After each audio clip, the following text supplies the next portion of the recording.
Hola, ¿qué tal? Buenas tardes con todos. Mi nombre es ingeniero Renzo Ríos y en esta oportunidad vamos a tomar el tema de automatización de procesos, un panorama global con casos reales. Vamos primero con la parte de ver la presentación y siguiendo temas protocolares, vamos a iniciar con la parte de presentarme, contarles un poco sobre mi experiencia. Y sobre mi experiencia me gustaría comentarles que yo soy ingeniero civil de la Pontificia Universidad Católica del Perú, graduado en el 2016, titulado. Ya vengo con 5 años de experiencia en el uso de las tecnologías BIM, trabajado para estudios de arquitectura como para empresas constructoras. Inicié como modelador y luego ya fui escalando y los últimos 3 años he estado en la parte de coordinación BIM, he sido coordinador BIM. Entre uno de los proyectos destacables ha sido la parte de, de ser coordinador de 2 recintos, tanto para la etapa de ejecución como para la etapa de diseño de Videna, para la parte de Lima 2019, los Panamericanos. He sido docente de Revit, he sido docente de Navisworks, tengo más de 7 cursos dictados para la parte de programación con Dynamo y con la API de Revit. Durante los 3 últimos años también me he encargado mucho del desarrollo de software. Manejo 7 lenguajes de programación, pero 3 en específico que me han ayudado a desarrollar aplicaciones tanto de escritorio, web y móvil. La parte de web y móvil sí me gustaría resaltarlo cuando explique un poco más sobre la problemática actual que tiene BIM dentro de la industria de la construcción, ¿ya? He sido líder de desarrollo de software BIM dentro de una empresa donde contaba con un equipo multidisciplinario, donde contaba con ingenieros de sistemas, ingenieros mecánicos y técnicos de software para el desarrollo de aplicaciones. ¿Ah? Estoy certificado como Scrum Developer y como Scrum Master. Y actualmente me encargo de ser consultor de innovación, donde tratamos de analizar los procesos actuales de empresas y luego a través de metodologías, de aplicación de metodologías ágiles o metodologías de innovación de otras industrias. Estoy hablando de aplicaciones como las que hace Google para optimizar los procesos dentro de la empresa Lambda. Antes de todo, siempre me gusta iniciar con esta pirámide, que es la pirámide de aprendizaje de Edgar Day, donde esta pirámide nos habla sobre la retención del conocimiento que tenemos nosotros al aprender algo, ¿verdad? Y en la parte superior vemos que lo que tenemos ahora, que es una conferencia magistral o un webinar o una charla, que todo lo que van a escuchar durante esta charla, ustedes solamente van a poder retener el 5% de lo que yo les diga. Pero ¿cómo hacemos para que no solamente ese 5% ustedes retengan? Y nos vamos a basar en la base, en las 3 últimas partes de la pirámide, y podemos ver que si nosotros hablamos, preguntamos o repetimos lo que vemos durante esta charla, vamos a poder retener el 70%. Si nosotros hacemos lo que se va a decir en esta charla, vamos a poder retener el 80%. Pero aquí viene lo más importante, que si nosotros explicamos, escribimos o resumimos, podemos adquirir hasta el 95% de lo que escuchen en esta charla. ¿Qué quiere decir? ¿Cuál es el consejo? De que una vez que terminen la charla, agarren su celular o le escriban a un amigo que esté muy interesado sobre el tema y les empiecen a conversar sobre eso, empiecen a conversar sobre lo que escucharon.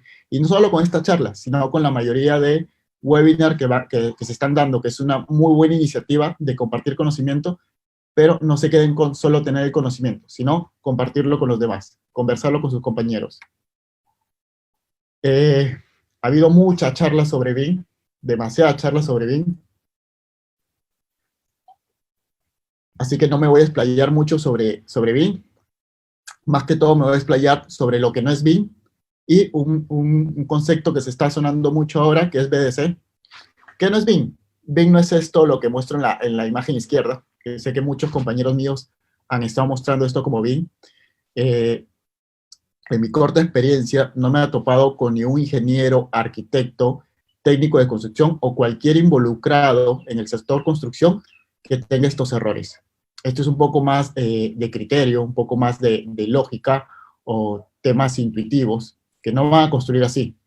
Y muchas veces se trata de vender BIM como que soluciona estos problemas. Si bien es un meme, pero créanme que en la industria sí me he topado con personas que venden que BIM hace esto. Y no es así. Hay que tener mucho cuidado sobre este tema. ¿Por qué? Porque una parte importante para ver los beneficios de BIM es a la hora de medir el ROI, es decir, el retorno de la inversión. Y esto no lo podemos medir dentro del retorno de la inversión, porque esto no soluciona BIM, esto se soluciona por criterio propio. Esté BIM o no esté BIM, esto se hubiese solucionado en un proyecto. Entonces hay que tener en cuenta bien qué es lo que soluciona BIM o el valor agregado que le da BIM dentro de un proyecto de construcción, ¿ya? El otro concepto de BDC, que es un concepto súper largo, pero trato de resumirlo con este gráfico, donde el pilar principal, el eje de todo, es tratarnos de enfocar en los objetivos del cliente. En los objetivos del cliente es lo más importante. El proyecto está hecho para el cliente, entonces cada cosa que nosotros planteemos, los procesos que nosotros analicemos, o todo lo que hagamos va a estar en función a los objetivos del cliente. Y a partir de ese eje giran tres pilares. Gira el pilar de los objetivos de la constructora, que normalmente se forma un triángulo de tres conceptos o tres objetivos claros para la constructora, que es el costo, el tiempo y la calidad. En función a eso, nosotros podemos definir los objetivos de la constructora. Luego viene la parte de integración, y ahí viene un concepto muy bueno, que es las sesiones SAIS, o las sesiones de ingeniería concurrente, donde reunimos a todos los especialistas dentro de una sala, y aquí viene una cosa, no necesariamente dentro de una sala de manera física, sino la idea es que todos los involucrados concurran en un mismo espacio virtual o físico para resolver problemas.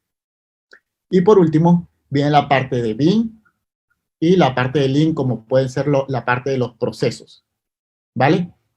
Y aquí es importante, ahora como se ha planteado todo, BIM es el centro, y si nos damos cuenta, donde BDC se enfoca más como una metodología más amplia, BIM es una pequeña porción de esta metodología. Entonces, igualmente, no es el caso, pero es necesario profundizar sobre BDC. ¿Ya? Y para esto, lo que me gustaría mostrarle es la parte de, deme un minutito, la parte de BIM y cómo ha sido la evolución de BIM durante todo este tiempo que yo he estado trabajando. Y me remonto al año, por ejemplo, 2015, cuando inicié. Y esto era BIM. En la parte izquierda había un equipo BIM, donde había un ingeniero BIM, un coordinador y sus modeladores. Y por el lado B teníamos el equipo de obra. Tenía oficina técnica, producción, control de proyecto, gerencia y otros participantes. Pero era un equipo BIM aislado. El equipo BIM no se sentía parte del proyecto. Se sabía que, como era una etapa inicial, se sabía que había grandes empresas que querían implementar BIM, pero no todos estaban concientizados del beneficio que tenía BIM dentro de los proyectos. Entonces se tenía el equipo BIM con sus dos pantallas, con sus computadoras muy potentes, viendo sus modelos, encargándose de detectar las incompatibilidades. Luego esas incompatibilidades se las pasaba a la oficina técnica y oficina técnica se encargaba de enviar las incompatibilidades. Pero, por ejemplo, no teníamos BIM participando en las sesiones de las planners, no teníamos BIM participando en las sesiones semanales del proyecto. No teníamos esa parte de equipo dentro de BIM con todo el equipo de proyecto. Esa era la primera etapa. Luego, una segunda etapa, le llamo yo la BIM dependencia. ¿Qué es la BIM dependencia?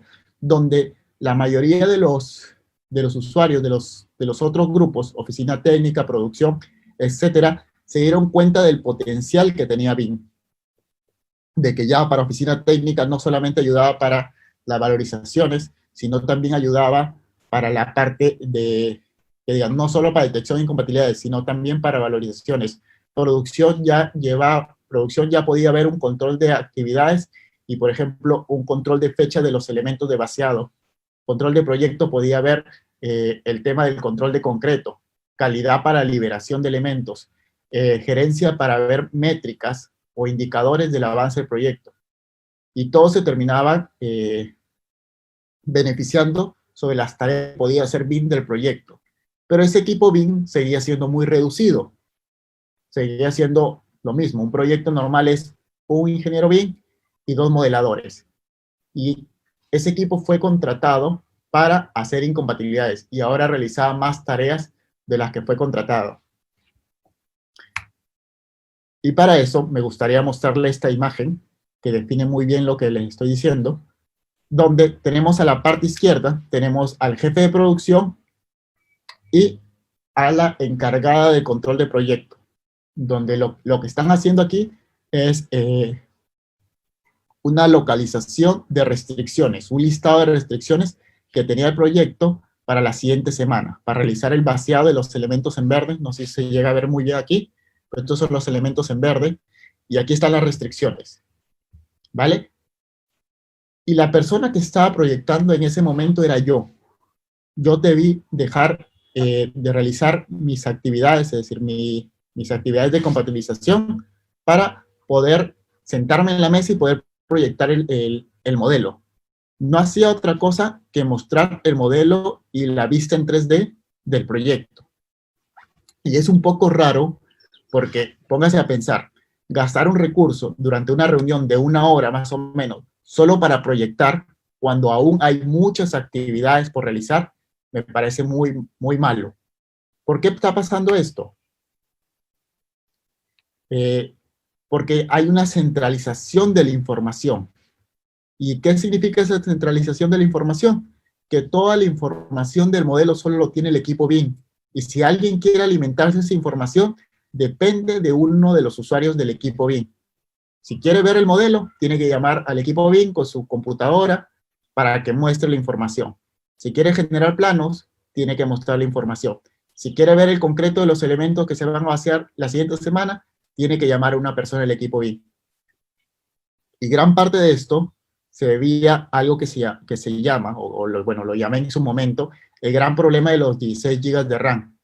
Cuando nosotros vamos a una obra, los usuarios que no son parte del equipo BIM no tienen una computadora como los que tienen el equipo BIM, es decir, una computadora de 16 de RAM, que es lo que normalmente le pide Autodesk dentro de su página, dentro de sus características, de sus requerimientos. Autodesk te dice, para tener un rendimiento intermedio, lo importante o lo esencial es tener una computadora con 16 de RAM, con 16 GB de RAM. Si quieres para proyectos grandes y un rendimiento óptimo, mínimo debes tener 32, y eso no pasa en obra.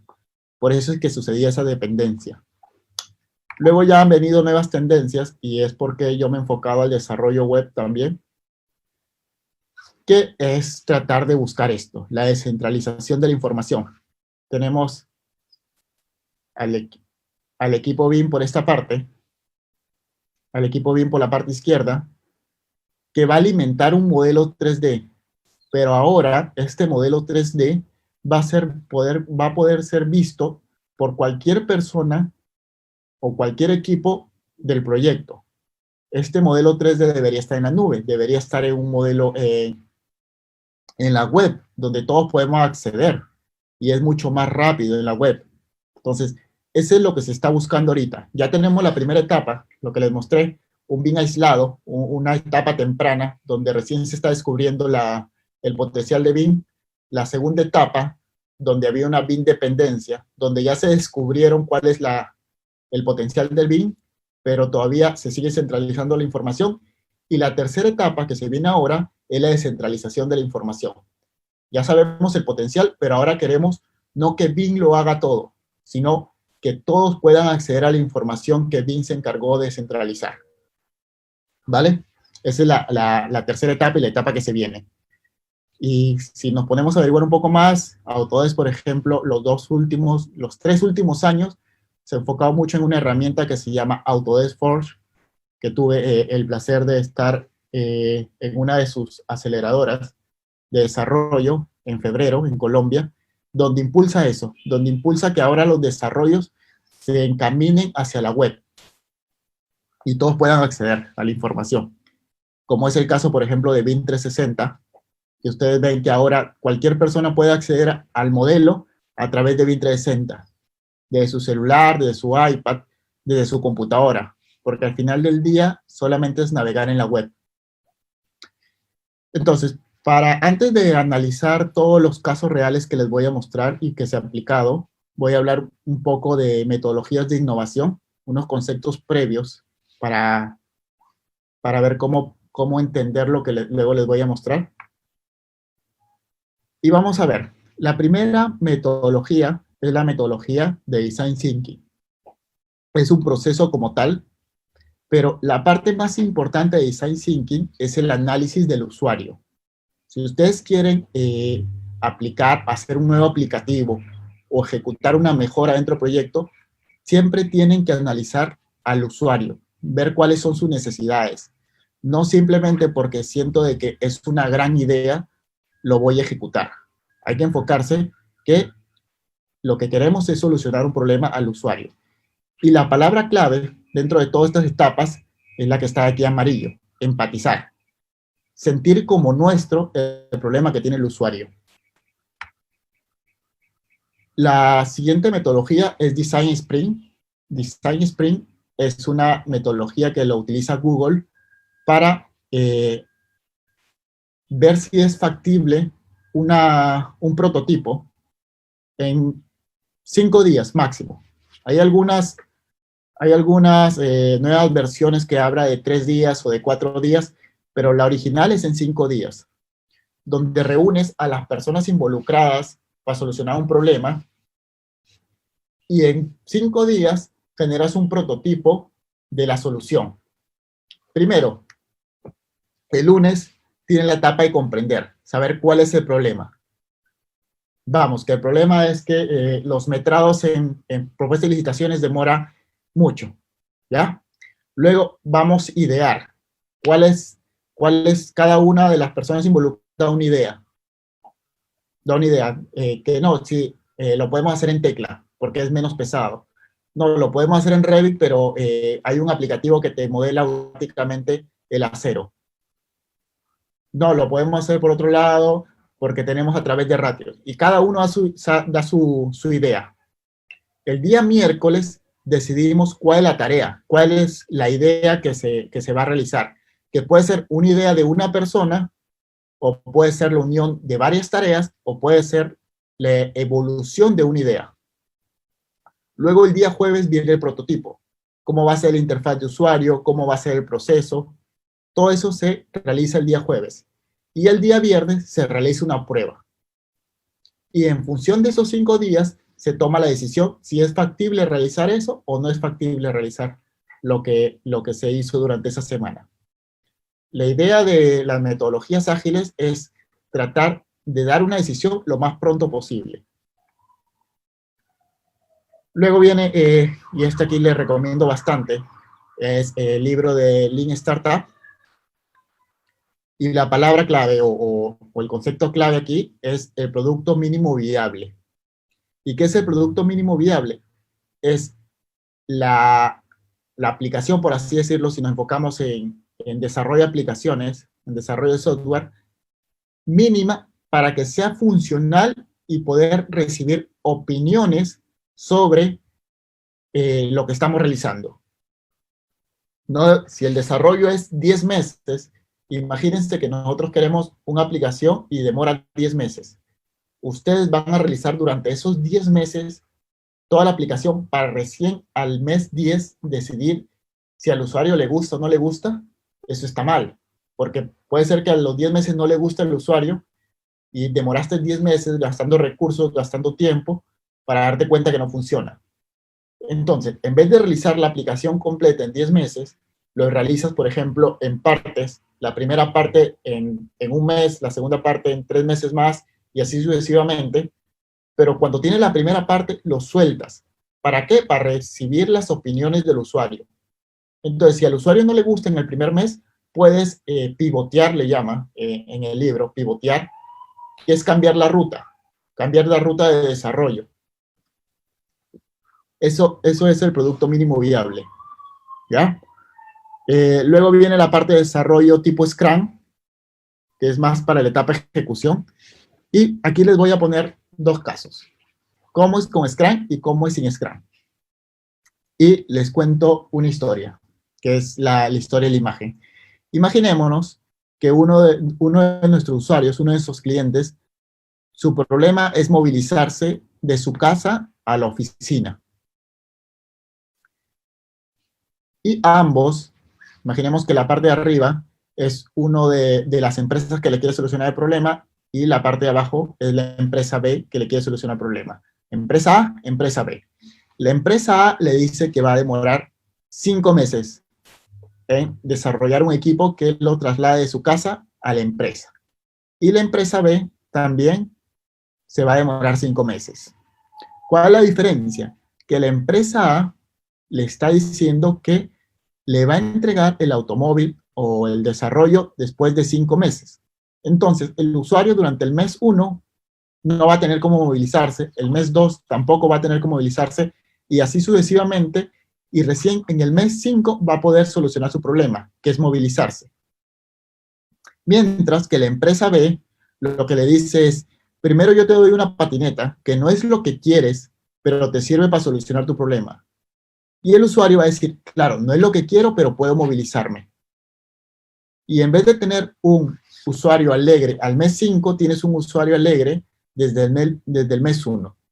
Pongámonos en el caso de los metrados. Ustedes, si vamos a metrados de estructuras, podemos saber que el metrado de estructuras, las partidas más importantes puede ser concreto, encofrado y acero. Y yo como desarrollador te digo, me voy a demorar 3 meses. ¿Tú prefieres que al mes 3 te dé todos los aplicativos? ¿O prefieres que en el mes 1 te dé solo concreto, en el mes 2 te dé concreto más encofrado y en el mes 3 te dé concreto, encofrado y acero? De hecho, la segunda opción es más viable porque me da beneficios desde el primer mes. Eso es ejecutar con Scrum, que son a través de ciclos de mejora. Y aquí es una gráfica que más o menos trata de plasmar las 4 metodologías que le hablé. La primera parte, que es analizar al usuario, luego tratar de generar un producto mínimo viable y un prototipado a la vez, y luego es el desarrollo del proyecto. Hay que tener en cuenta que durante el desarrollo del software todo va cambiando, todo va evolucionando. Entonces, no es cíclico, no es que analizas el usuario y luego haces el producto mínimo viable. Puede ser que mientras vas analizando el usuario ya estés desarrollando el aplicativo. Puede ser que esto esté más atrás y mientras analizas el usuario puedes realizar el aplicativo. ¿Para qué? Para recibir la mayor cantidad de opiniones desde cero, desde antes. ¿Vale? Esa es la diferencia de, por ejemplo, un proyecto de construcción, aunque ya hay fast track también, así que no es que haya mucha diferencia ahí. Pero sí, mientras vas analizando el usuario, puedes ir desarrollando. Entonces, para ir un poco más a la materia, que son los casos reales, que es lo que se va a ver, es primero ver el primer gran caso real, solamente he puesto uno, y luego he puesto casos pequeños, y el caso es automatizar la obtención de metrados de un modelo BIM de estructuras, netamente de estructuras. Y hacemos análisis de la situación, ¿ya? Es de una empresa peruana que se realizó y contamos con la siguiente situación. Contamos con plantillas, manuales, estándares para obtener los metrados de la especialidad de estructuras exactamente para la etapa de propuestas y licitaciones. Se tenía el personal capacitado, se tenía plantillas con todas las familias, se tenía los manuales, los criterios de modelado, con qué modelar las columnas, con qué modelar las placas, cómo se debe modelar las vigas, todo se tenía ahí. Y se tenía los estándares, ¿ya? Y procesos. Y con eso se obtenía el metrado de concreto y el encofrado de todos los elementos. Pero ¿cuál era el problema? O posiblemente aquí no era un problema porque se tenía al final del día todo lo que queríamos. ¿Cuál era la oportunidad de mejora? ¿Ya? Y voy a cambiar esa palabra, debe ser oportunidad de mejora. Que era, se necesitaba una gran cantidad de parámetros para obtener los metrados. Eran muchos parámetros. Cuando se llegó a ver esta situación, cada uno de los elementos tenía su parámetro. Por ejemplo, un parámetro descuento de cruce de vigas con columnas, descuento de zapatas, tenía un montón de parámetros. Entonces, ahí teníamos el primer caso. Luego, se necesitaba un alto conocimiento técnico de la herramienta para obtener metrados. Y en ese momento, más o menos en el 2016, solo una persona tenía los conocimientos técnicos para obtener esos metrados de manera confiable. Por ende, teníamos la dependencia solo de esa persona, que era el especialista BIM.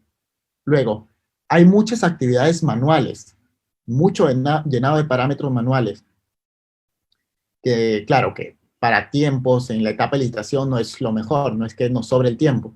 Cada vez que hay un cambio en licitaciones lo quieren todo para ayer. Y aparte que teníamos el problema del tiempo, hacer actividades manuales generaba errores por cualquier trabajo manual que pueda realizar un ser humano. Siempre está sujeto a errores por concentración, por rapidez, por presión.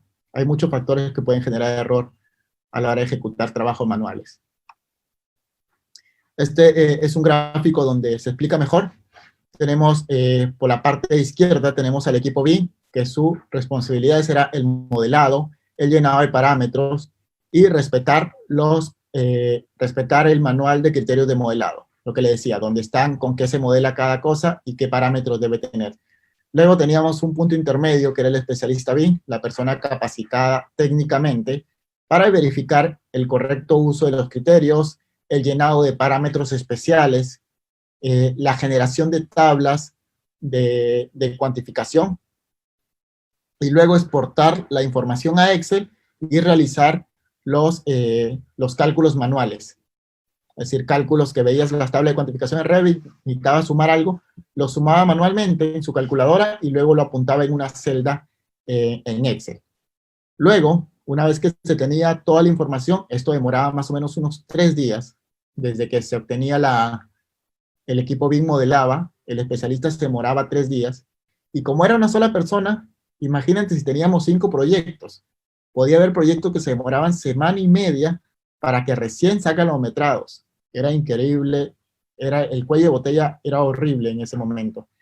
Y luego pasaba a la etapa de propuesta de licitaciones, al equipo de propuesta de licitaciones, que verificaba los metrados, que sean de manera coherente, y escribía la información que enviaba el equipo BIM en el formato del cliente.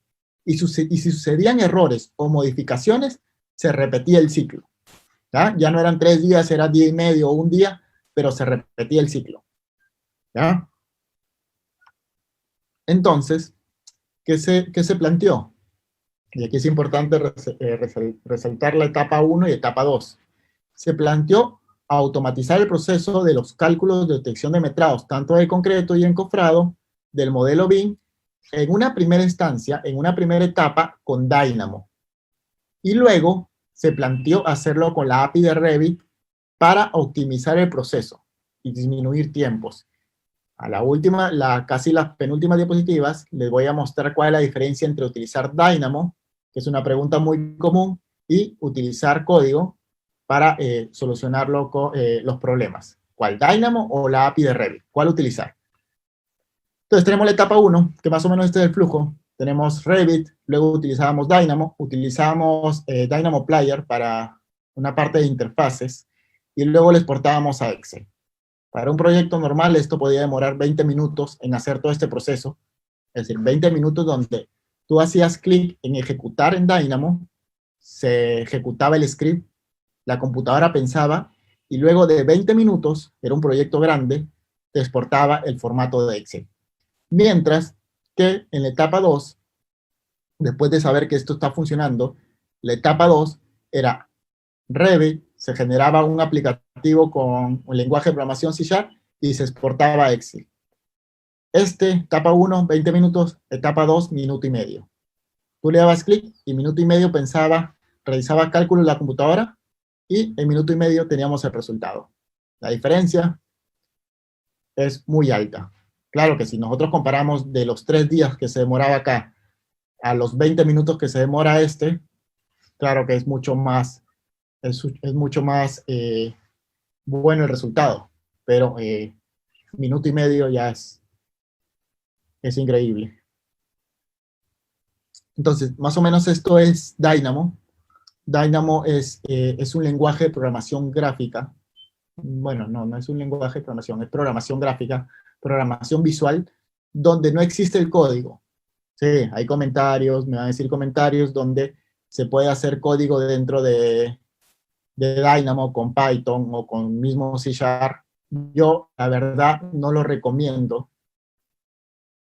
¿Por qué? Porque si ya puedes hacer código en C# y sé que se demora 1.5 minutos versus 20 minutos, y voy a hacer en Dynamo código, prefiero hacerlo todo en C#. ¿Ya? Pero no es la idea, esa no es la idea. Y más o menos les explico cómo funciona Dynamo. Este es un aplicativo que lo que hace simplemente es exportar información de una losa. Nada más.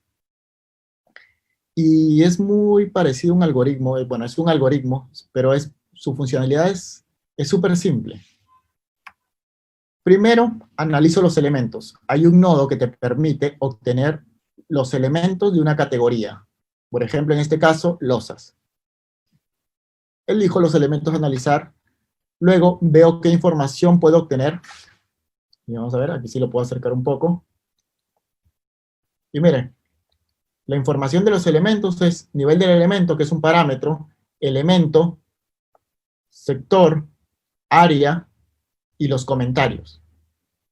No es muy complicado entender esto de aquí, porque es prácticamente como lo pensaríamos nosotros sin codificar. En vez de codificar algo, lo pensaríamos. Quiero obtener la información. Veo qué elementos quiero obtener, veo qué información quiero obtener. Luego aquí simplemente existe un nodo para exportar la información y me pide cuál es el documento donde lo deseo exportar, me pide el nombre de la hoja, dónde lo quiero exportar y en qué celda lo quiero escribir. Nada más me pides ese nodo. Entonces es muy parecido a cómo funcionaría realmente. Entonces tenemos eso y luego exportamos a Excel. Nada más. Que como les digo, sería como uno pensaría resolver un problema. Ustedes se pueden sentar en su casa, en su oficina, y hacer un boceto en una hoja y papel. Y esa hoja y papel la trasladan aquí, y no tienen que escribir nada de código. Eso es la ventaja de la programación visual. ¿Ya? Y luego lo pasamos a la API de Revit. No tengo un video cómo funciona en Dynamo, pero la API de Revit funciona así. Vamos a ver, vamos a acercar aquí, para que puedan ver el video mejor. Y más o menos este es el aplicativo. ¿Qué hace? Tenemos una pestaña, hacemos el metrado preview, que en cuestión de segundos me muestra una ventanita donde tengo el navegador de proyectos por niveles y por elementos. ¿Ya? Tengo el piso 1, se llega a ver bien aquí. Tengo el piso 1 y los elementos columna, viga, lo detecta automáticamente, según la información del proyecto. Aquí en esta parte tengo los metrados del concreto y el encofrado de los elementos seleccionados por nivel. Y aquí me sale la lista de los elementos. Entonces, si yo cambio esto, se va cambiando. Si se dan cuenta, se va cambiando según vaya seleccionando el nodo. Puedo cambiar el orden y seleccionar la columna, ahora por nivel, por elemento y luego por nivel. Ese es uno de los aplicativos, ¿ya? Es que se realizó para solucionar el problema de los metrados. ¿Se dieron cuenta? Eso no demoró ni 1.2 segundos. Esto solamente es el preview, no lo exportó a Excel, por eso es que demora 2 segundos nada más. Es simplemente para ver visualmente dentro de Revit. Luego lo que hicimos es esto de acá, que ahora sí teníamos un botón para exportar y nos exportaba de esta forma. Teníamos dentro de Revit, que diga, dentro de Excel, un montón de pestañas aquí. A ver, no sé si se ve bien aquí.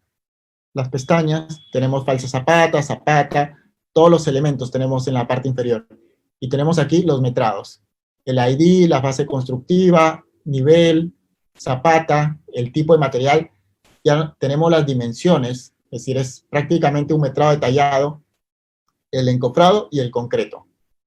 Entonces, aquí yo podía ver los metrados de cada una de las pestañas. Y tenerlo aquí por el tipo por las partidas del proyecto. Si se dan cuenta, tenemos todas las partidas, a ver, retrocedo un poco, tenemos todas las partidas y tenemos el metrado por nivel, ¿ya? Que tampoco es nada del otro mundo, chicos, es netamente fórmulas referenciales en Excel. Como ya exporté toda la información a estas pestañas, lo único que hice aquí es referenciar. Si yo le doy clic a una de las pestañas, me va a decir igual a la celda tanto, y va sumando las celdas. No es mucha historia ahí. Son fórmulas básicas de Excel. ¿Ya? Pero la solución no vino solamente con esos dos aplicativos, el Preview y el de exportar metrados a Excel, sino vinieron otros aplicativos que normalmente aparecen por las mismas necesidades de los proyectos. Por ejemplo, el de auditoría. ¿Qué es el de auditoría? Lo del de auditoría nos permitía verificar si el modelo estaba bien. Pero nosotros teníamos, por ejemplo, se modelaba y como les digo, siempre hay un error humano. Entonces, teníamos un aplicativo que verificaba todos los elementos del modelo para que cumpla con los criterios y los estándares que teníamos. Por ejemplo, aquí lo ejecuto. Ejecuta unos segundos. Y aquí me dice un listado de 4 errores comunes que tenemos. ¿Vale? No, se ve más o menos ahí, pero tenemos 4 errores comunes que teníamos en el proyecto. Y si sale todo ok, significa que el modelo está bien. Pero si sale, por ejemplo, estos errores de rojo, significa que hay elementos que están mal. Entonces, ahí es cuestión de verificar. Nos sale eso. Podríamos ver los errores, cuáles son los elementos que tenían los errores. En este caso, tenemos una viga que está modelada con la categoría estructura de color. Entonces, por ende, sale un error. Puedo poner verificar y me crea una vista donde me dice cuál es el elemento que tiene el error. ¿Vale? Que es este de acá. Entonces aquí va con placa. Momentos que uno se confunde, se confundió en mostrarlo y vuelve a ejecutar la auditoría del modelo. Se vuelve a ejecutar la auditoría y una vez que ya pasa esa auditoría, es decir, que todo está en verde, recién podemos confiar en los metrados. ¿Ah? Tenemos, esto es un aplicativo muy sencillo, pero que ayuda un montón a las personas.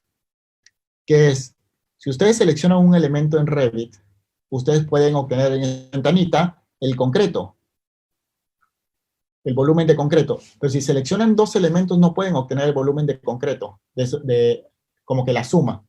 Cuando hacen Excel, cuando seleccionan Excel una celda y luego seleccionan otra celda, en la parte inferior derecha le dice cuánto es la suma de esas 2 celdas. En Revit no pasa eso. Entonces, nosotros creamos un aplicativo que nosotros seleccionábamos los elementos, 1, 2, 3, 4, 5, 6, 7, y nosotros dábamos finalizar y nos daba este reporte de cuánto metrado tenía. Todos los elementos seleccionados, a qué nivel pertenecía, cada ítem cuánto concreto hay, y aquí me dice el concreto, el volumen total y el encofrado total. ¿Vale? Este era uno de los aplicativos que nos funcionaba para obra más que todo. Cuando queríamos planificar algo y queríamos saber cuánto concreto íbamos a hacer en cierto día, nosotros simplemente seleccionábamos los elementos y veíamos cuánto concreto teníamos que hacer ese día, para el pedido de los mixer, para la parte de las planner, para planificar bien, todo eso lo veíamos ahí, en el modelo. Luego, vienen otros casos pequeños, pero reales, más que todo para automatizar tareas repetitivas. Por ejemplo, el caso de cuando viene un modelo de la etapa de licitación y pasa a ejecución. Ustedes saben que cuando modelamos, lo modelamos de piso a techo. Pero según proceso constructivo, esto se debería modelar debería ejecutarse de piso a la viga de mayor peralte, que son los elementos verticales. Y luego, toda la parte que sobra en los elementos horizontales. Lo normal, para cortar esto, hay una herramienta en Revit que ya te lo permite cortar de manera manual. Colocarte, por ejemplo, en una vista. Vamos a ver, acercar un poco más. Veo la viga de mayor peralte, que es esta. Selecciono el elemento. Hay una parte de split acá en la parte superior. Y selecciono el elemento como tal. Y aquí es donde viene la parte del error humano, porque tienes que acercarte muy bien para ver dónde cortas. Y con eso te corta el elemento. ¿Vale? Esto es de manera manual, con las herramientas que te ofrece Revit. Y luego nosotros lo que hacíamos era ponerle un parámetro que era nudo, para diferenciarlos. Entonces, si adelantamos un poco, también creamos una herramienta que lo que hace es hacer split column, y nosotros vamos seleccionando los elementos. Selecciona los elementos y automáticamente detecta cuál es la viga de mayor peralte y lo corta de manera automática. Que funciona un elemento por elemento, o en este caso, puedes seleccionar más de un elemento a la vez. Por ejemplo, tenemos otro aplicativo, uno es de manera individual y otro es de manera de grupo. Seleccionas uno, dos, tres elementos, pones finalizar y automáticamente te corta los elementos. Es una tarea repetitiva que lo detectamos en cada vez que pasábamos de propuestas de licitaciones a ejecución de proyecto. Otro aplicativo era para la parte de los sets en Navisworks. Tenemos sets en Navisworks que lo que hace es agrupar los elementos en función a condicionales. Entonces tenemos los elementos en Revit. Tenemos los elementos en Revit. Ejecutamos, nos pide dónde guardar la ruta del archivo que vamos a luego importar dentro de Navisworks. Lo guardamos. Me demoro un poco aquí. Me exportó con éxito. Y me crea un archivo. Ya, ese archivo lo puedo editar. Es un archivo XML, de formato XML. Y luego, dentro de Navisworks, yo puedo importar ese archivo.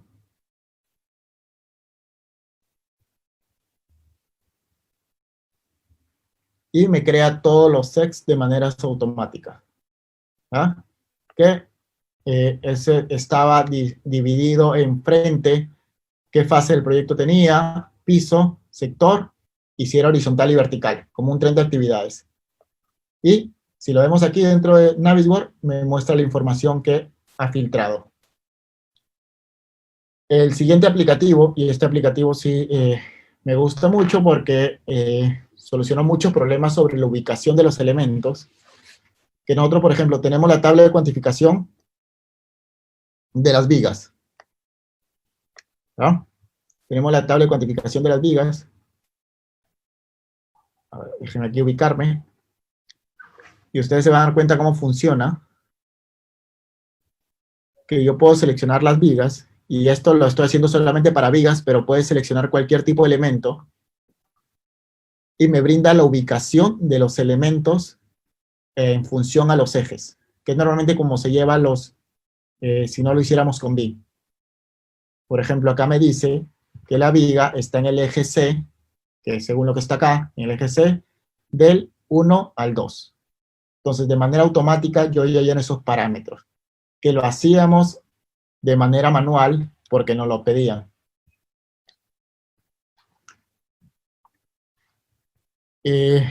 El siguiente caso, bueno, que es un poco más que estamos aún definiendo cómo mejorar esta interfaz.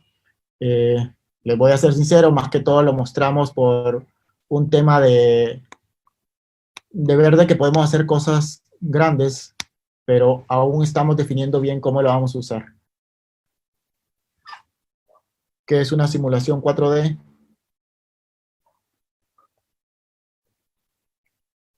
Que simulamos el proceso constructivo. Como les digo, aquí no está totalmente completo, es más que todo una simulación, pero aquí debería ser por sector, por fecha o por lo que queramos. Entonces, esa definición aún la estamos haciendo. ¿Cómo vamos a definir que se muestre? Vamos a importarlo desde un Primavera, desde un MS Project, ¿cómo lo vamos a hacer? Pero tenemos la simulación dentro de Revit.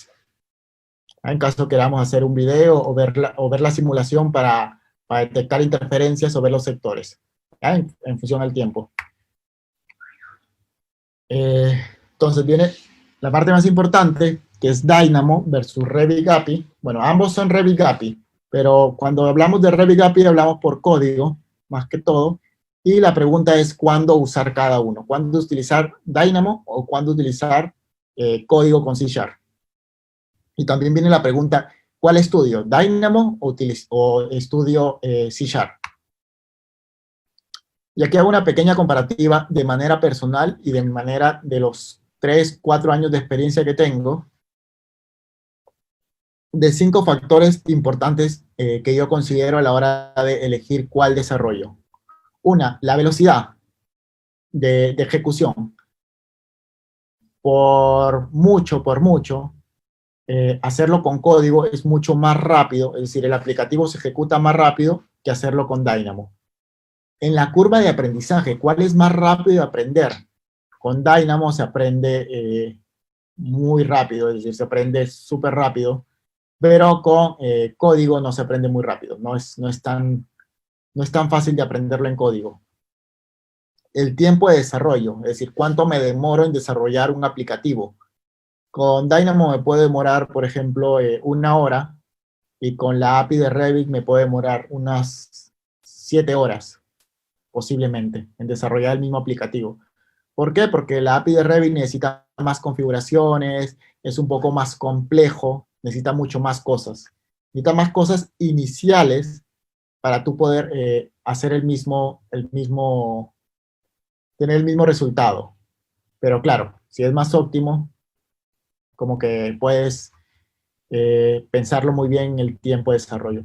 La parte de la personalización, y aquí vuelvo a decir, excluyo de que se programe con Python dentro de Dynamo, que es otro lenguaje de programación.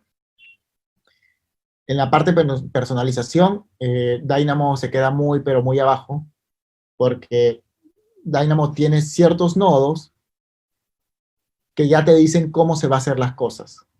Mientras que con la API de Revit tú tienes la posibilidad de hacer lo que tú desees. Porque no son bloques hechos, sino puedes hacer lo que desees. Son fórmulas, código. Y la parte de la seguridad. Si alguien te roba un nodo de Dynamo, puedes saber cómo lo hiciste. Él va a saber cómo es que tú ejecutaste tu aplicativo, cuál es el algoritmo de que tú lo hiciste. Es decir, primero seleccioné los elementos, luego busqué la información, luego lo exporté a Excel y luego hice tanto. Entonces, ese algoritmo, que son los pasos, si tienen el nodo de Dynamo, lo pueden descubrir. Si tienen el aplicativo como tal, no, porque el aplicativo ya está compilado, el aplicativo ya está encriptado. Se puede hacer ingeniería inversa y ver cuál es el código, pero es complicado. Y aquí hago una comparativa, ¿cuándo utilizo yo Dynamo y cuándo utilizo yo código? Porque sí, chicos, yo tengo la experiencia de ambos, pero yo utilizo ambos también. No porque sea más rápido Revit API, significa que siempre lo voy a utilizar. Entonces, ¿cuáles son las situaciones donde yo utilizo Dynamo? Para una etapa inicial de desarrollo. Es decir, si todavía no sé bien qué voy a hacer, utilizo Dynamo, porque es un poco más rápido de desarrollar. Cuando el tiempo de desarrollo es escaso, Como les digo, aquí me puede demorar 1 hora y aquí me puede demorar 7 horas. Entonces, si no tengo mucho tiempo, lo hago directamente en Dynamo.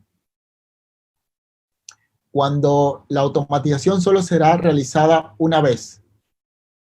Si solamente tengo que hacer una vez ese aplicativo, no lo voy a hacer en C#. No lo hago en C#. Prefiero hacerlo en Dynamo. Y cuando quiero probar una idea, es decir, como que se me ocurre algo en la cabeza y quiero probar si funciona o no funciona, netamente me voy a Dynamo. Y ya una vez que, que sé que funciona, ya lo hago en código para optimizarlo. Lo que hice en la primera etapa del caso grande, donde primero hice los metrados con Dynamo y luego recién en la segunda etapa ya hice con código. ¿Cuándo utilizo la parte código? Cuando necesito que el aplicativo funcione rápido, es decir, que sea lo más óptimo posible, que no puedo estar esperando cada 20 minutos. Imagínense que te necesito exportar algo cada hora o cada 3 horas, necesito exportar una información. Imagínense que por cada 3 horas tengo que esperar 20 minutos para exportar esa información, sería pésimo. Entonces, cuando necesito que el aplicativo funcione rápido, utilizo, sí, cuando el desarrollo es un poco más complejo, más que todo por la parte de personalización, cuando necesito, por ejemplo, que se conecte a Power BI, o necesito que genere gráficos gráficos de métricas, o no sé, o trabajar con geometrías complejas, trabajar con librerías externas, es decir, con mensajes de texto, es decir, podemos programar en Revit, y eso lo hicimos, que automáticamente, cuando se vaya a vencer ciertos elementos, envíe un mensaje de texto a los celulares, cuánto concreto se debe pedir. Todo eso lo podemos hacer con cosas más complejas dentro de C#.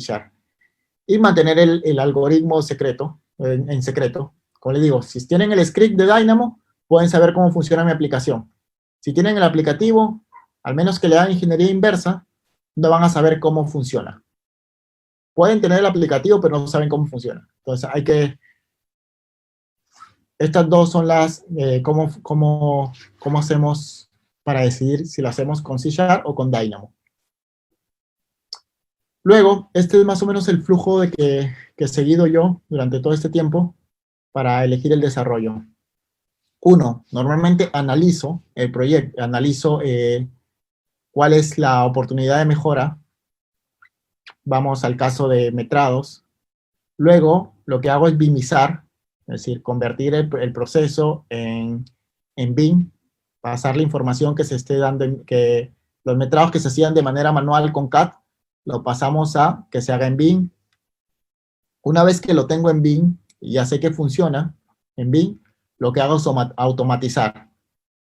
Lo normal es que con Dynamo lo hago.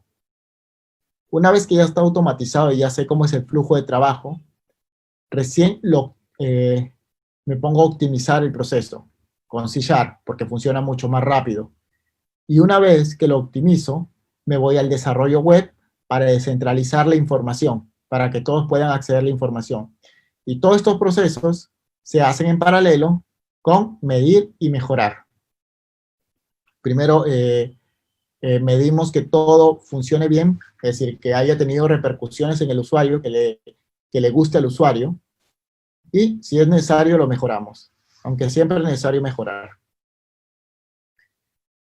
Como conclusiones, ya para ir acabando un poco,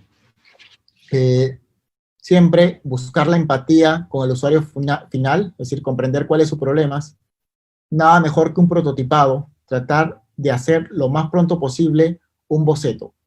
Y no tiene que ser nada sofisticado, pueden hacerlo en un hoja y papel y eso presentarlo para saber si le puede gustar al usuario. Luego, generar el producto mínimo viable, recuerden, para tener la opinión temprana de los usuarios. Aplicar Sprint, el grafiquito de los autos de entrega, y si es necesario pivotear, no tengan miedo en pivotear, es decir, si tienen que cambiar lo que ustedes planearon al inicio, pueden cambiarlo. La idea es mejorar al usuario la experiencia. No generar software globales. Es complicado generar software globales. Traten de generar software a medida. Es decir, cada empresa tiene sus criterios de modelado. Los programas que yo les he mostrado, muchas veces me han dicho, Renzo, véndemelos. Y yo le digo, no te lo puedo vender porque tú no modelas igual que el cliente que me lo pidió. Tú no modelas igual que el usuario que me lo pidió. Si yo te lo envío, no te va a funcionar, porque tú no tienes la misma forma de modelar. No utiliza los mismos parámetros. Entonces, ahí es más que todo software a medida. Luego, analizar si es necesario crear un aplicativo o comprarlo. No necesariamente siempre tienes que generar el aplicativo. Si ya existe en el, en el mercado, cómpralo y listo. No tienes por qué desarrollarlo. Como que yo les digo ahorita, no me gusta Revit y me pongo a desarrollar Revit desde cero, sería tonto. ¿Por qué? Porque ahí hay que analizar bastante el costo-beneficio. ¿Cuál es el costo del desarrollo? Imagínate desarrollar algo así parecido a Revit, me va a demorar un montón, voy a gastar un montón de plata. Para el beneficio que tengo, no es mucho, porque Revit es muy bueno, la verdad, a mi parecer es muy bueno. Así que si yo lo vuelvo a hacer, lo más seguro es que lo haga como está ahora. Entonces hay que analizar bien ese tema. Y por ejemplo, ahí les cuento un caso que me han dicho mucho que desarrolle un aplicativo de, ¿cómo se llama esto? De un aplicativo para modelado de acero dentro de Revit. Y yo les digo, hay un aplicativo muy bueno en internet que te permite modelar el acero. Si yo lo voy a hacer muy parecido a lo que ya tiene. Mejor cómprate el aplicativo, que creo que cuesta, creo que es gratuito, la verdad, ni siquiera cuesta. Entonces ahí no se pelee mucho con el ego de que yo quiero codificar, no. Si lo pueden comprar, lo compran.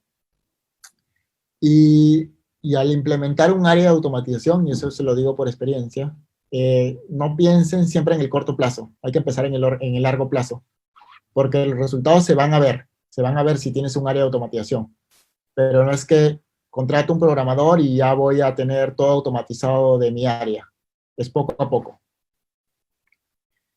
¿Qué más? Bueno, comentarles de que con el constructivo estoy dando un curso que es de procesos BIM, donde son solo 3 sesiones, pero son directamente al grano. La primera sesión es enfocada más que todo a los conceptos, la programación orientada a objetos, que es el paradigma con el que programamos, y la otra es enfocarnos tanto a Dynamo y la API de Revit, ¿vale?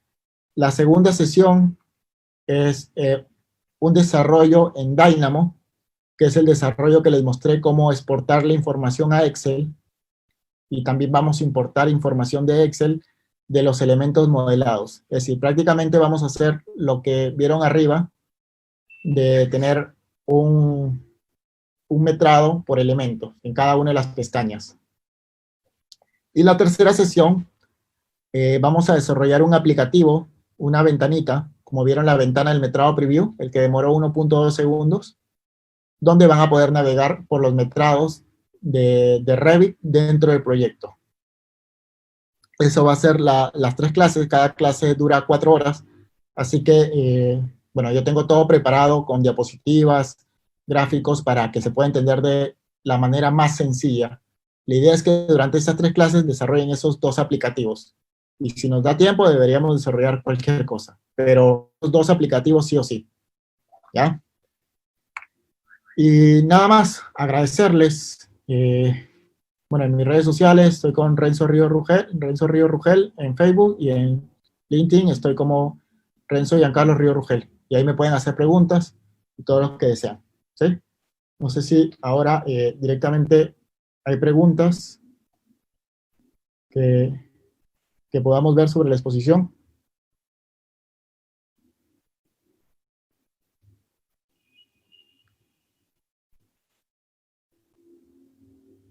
Ya, bueno, aquí me están pasando las preguntas en interno por WhatsApp, así que voy a tratar de responder todas las que tengo.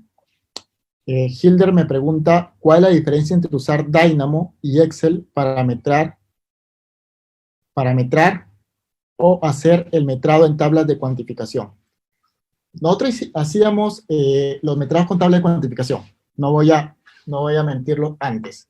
El dilema es que para las tablas de cuantificación, lo primero es que tengo que exportar directamente las tablas. Si es que no utilizas un aplicativo, tienes que exportar cada una de las tablas como TXT. ¿Ya? Vas a inicio, pones exportar y tienes que exportar cada una de las tablas. En este caso, si son 36 elementos en Revit, tienes que exportar cada uno en un TXT. Luego tienes que ir a tu Excel y dentro de Excel importar cada uno de esos TXT como archivo CSV.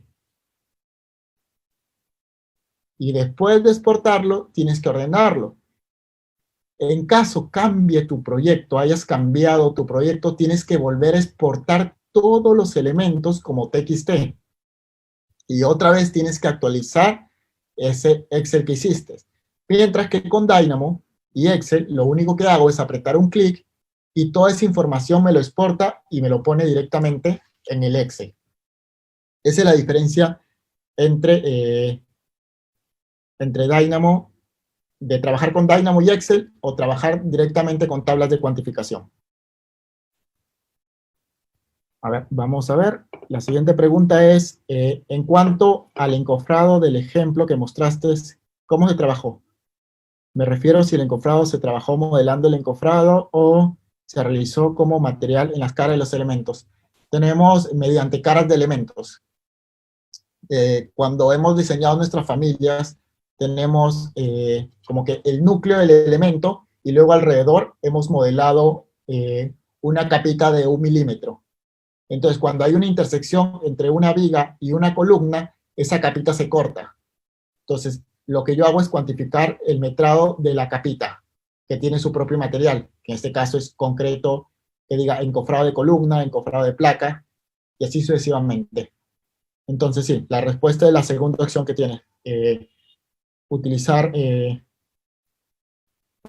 la parte de pintura o material. No lo hemos modelado. ¿Por qué? Porque se resuelve así. Nos resuelve y lo hemos hecho bien así. A ver, la siguiente pregunta es, ¿qué es mejor? ¿Utilizar otro modelo para la etapa de construcción o es mejor usar el mismo modelo que se utilizó en la etapa de licitación? Yo lo que hago es convertir el modelo, utilizar el modelo 1, hacer una copia y utilizar para la etapa de ejecución otro modelo, que sea la copia del primero, y ahí recién lo transformo, que no debería ser, ¿eh? Debería, tonterías de cómo se está manejando ahorita el sector, pero creo que desde el inicio se debería modelar como se está aplicando, como se debería aplicar en construcción. ¿Ya? Luego viene la siguiente pregunta. ¿Cuál es el mejor aplicativo para modelado de acero? ¿Cómo se llama este aplicativo? Dame medio minuto y te lo digo. Dame medio minuto y te digo el nombre del aplicativo exacto. Está gratis.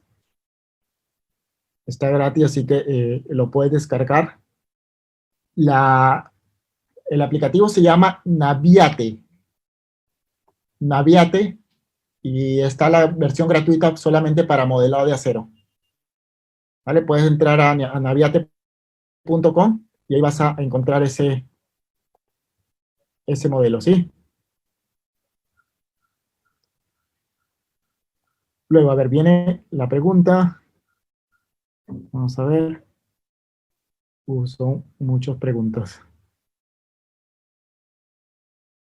Son muchas preguntas. ¿Cuál es mejor? Utilizar otro modelo. Me dice cuál es el aplicativo. Para la sesión 3, ¿es necesario tener conocimiento de programación en C#? No. Eso es lo que yo les voy a explicar. Yo voy a explicar, pues eso son 4 horas para explicarles cómo crear, cómo tener los conceptos. Por eso la primera clase es los conceptos de programación orientada a objetos y cómo leer la documentación de Revit API. Lo que sí o sí tienen que tener es un nivel básico de Revit. Si no tienen un nivel básico de Revit, es decir, si no saben nada de Revit, no van a poder programar. Tienen que tener los conceptos que cómo se modela una columna, porque una columna sí o sí tiene que tener nivel inferior y nivel superior. Entonces, a la hora de ejecutar un aplicativo, tienen que saber que hay un nivel inferior y un nivel superior. Por ejemplo, tienen que tener conceptos como a la hora que vamos a sacar los parámetros. Sabemos que hay parámetros compartidos, parámetros de proyecto, parámetros de ejemplar o parámetros de tipo. Todos esos conceptos sí deberían tenerlos a la hora de programar. ¿Con qué programa me puedo iniciar en programación BIM? Lo recomendable es con Dynamo. Lo recomendable es con Dynamo. ¿Por qué? Por lo que les dije, la curva de aprendizaje es mucho más fácil en Dynamo que en C#. No necesitas código dentro de Dynamo, así que es mucho más fácil. ¿Cómo vincular el uso de Dynamo para valorizaciones de obra?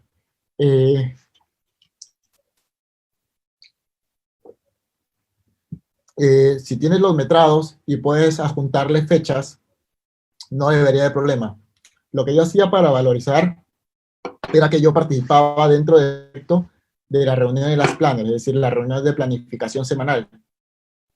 Entonces, en vez de que la información salga de obra y luego me la pase a mí y yo ingresar la información al modelo, el modelo decía cuáles eran los elementos que se iban a ejecutar durante el proyecto.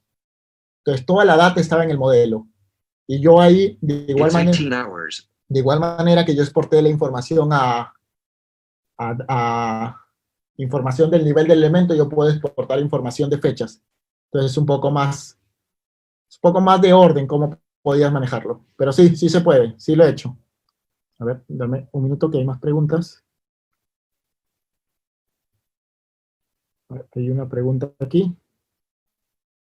Llegaron a vincular la data del modelo con base de datos SQL de uso de C# para integrar información con otras áreas de soporte. Sí. Es más, mi tesis de grado es eso. Mi tesis de grado es, ¿cómo se llama? Automatizar el calendario valorizado y el presupuesto de un proyecto. Que es más o menos, tenía dentro del modelo, tenía los metrados de concreto, encofrado y acero, y otras partidas.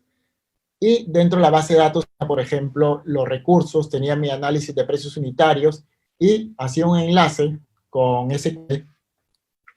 Para los que no saben, SQL es un motor de base de datos. Lo conectaba y podía hacer un cruce ya con tablas relacionales y con eso podía exportarlo. Si desean, buscan en internet Renzo Ríos tesis y ahí les va a salir la tesis y cómo fue planteada. Y es más, en mi GitHub tengo el código de toda la tesis, si es que alguien lo quiere revisar. A ver, vamos a ver si hay otra pregunta. Creo que ya no. No hay otra pregunta. Bueno, no me olvido ninguna pregunta, creo. Igual, si no hay otra pregunta, ya me despediría de ustedes. Agradecerles, la verdad,